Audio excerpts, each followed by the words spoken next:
Ayan guys, sa wakas no, after how many years, charot, makasahod na. Ayan, saan ko ba nakuha ang aking $148 Kemerot na sweldo? Ayan, galing siya sa mga trending videos like Tandem Breastfeeding B9 na merong 181,000 views. Ayan, tapos yung Cyberbacker. Ayan, usually mga breastfeeding videos kasi doon naman talaga ako nag-start at ako'y kilala bilang padede ma'am. No, so going back, okay, magkano nga ba sinasadong YouTuber yan? May $90. Katumbas yan ng 181 views ha. 181,000 views yung $90. So, depende rin siya guys sa video na gagawin mo. Yan, Tandem Breastfeeding Pinay. May 74,000 views.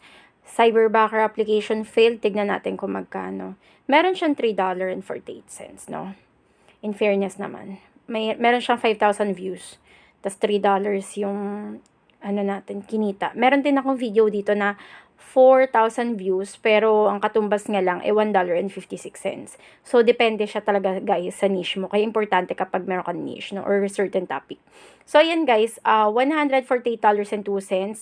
Connect natin ang ating ATM or ang ating bank account. Punta tayo sa ating Google AdSense. Okay?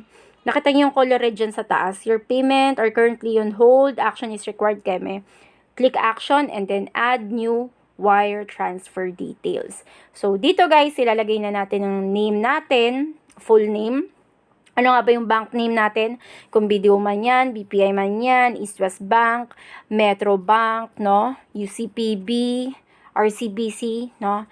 Swift BIC, no? I-google mo, girl. So, punta tayo sa Google. Swift code or Swift BDO Swift BIC, ganyan. Makikita mo ang Swift BIC daw ay 8 digit. Okay, copy-paste mo or i-type mo ang 8 characters na Swift code. BNORP HMM. Okay, so i-type natin BNORPHMM. So, punta tayo sa account number, guys.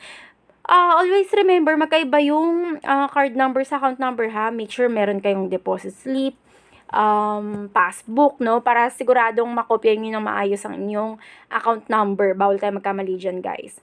So, yan. Click save. Okay. So, yan na siya. Na-connect na natin. And then, punta tayo sa ating Gmail.